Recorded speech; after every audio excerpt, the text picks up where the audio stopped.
going to say very little. I'm going to say that's just absolutely wonderful. We're going along, and the class interactions are fine and that. Very good. Perfect. Okay. Okay.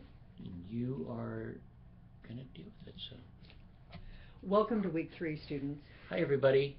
This week we're going to be talking about vaccine-preventable diseases. There's an exciting topic. It is, and there are lots of vaccine-preventable diseases. Every time I look at the list, I'm always in awe of the number of potential vaccine-preventable diseases that are out there.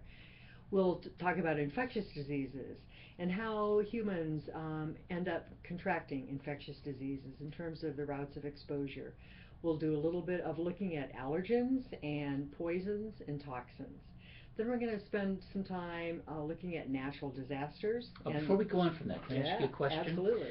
You know, one of the interesting things about immunizations, vaccinations, and all of that are the people in some cultures that are anti-vaccination and resist it because what they think might be an association with that children's thing, the autism. Right. They think there's an autism connection, and that either gets busted or somebody else comes out and supports it. There's entire cultures that resist it. I mean, a big deal with smallpox and trying to chase down the indigenous tribes and eradicate smallpox in the plant. Do we get into that at all? Well, that can certainly be in terms of parts of the discussion.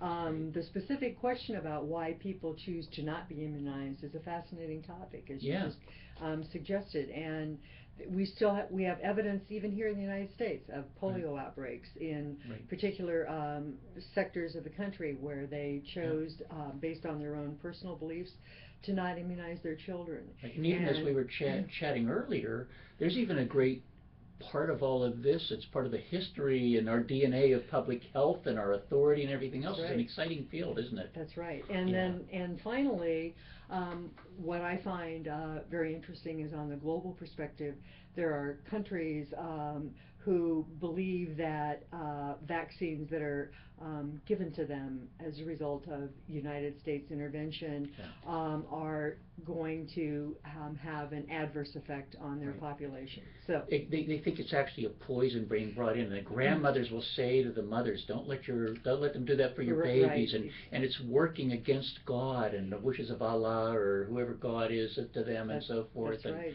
And then the workers who are trying to do the health work are up against that cultural barrier and getting past a cultural barrier and explaining then too in context maybe that God gave us the vaccine, you know. Absolutely. It is very fascinating and continues to evolve in terms of trying to understand why people do resist vaccination. And we will come to appreciate the whole concept of herd immunity and the fact that we as the public have a right to be protected from individuals who choose to not comply, if you will, with the right treatment for infectious diseases. Anyway, a rich topic for the week. It is a rich topic for the week. And we're going to end up with your discussion question talking about a potential human influenza outbreak in a state. And we'll touch a little bit on the police powers that public health can evoke related to quarantine and isolation. And we'll visit a case study of SARS to give you a little bit of background for what are the elements when it comes to an actual outbreak. And when we look at police powers, we're thinking of quarantine and forced vaccination programs and some of the history too, maybe Typhoid Mary and all those sorts of things. Sure. Absolutely. Oh, that's great. And finally, public health's responsibility to individuals, because you just saying we're going to isolate or we're going to quarantine family members is not sufficient. Then public health has to step in and say, okay, now how are we going to get food and the necessary medications to these families that are in their homes that are being quarantined and not allowed to go out. So it's a very complex issue. So. But interesting.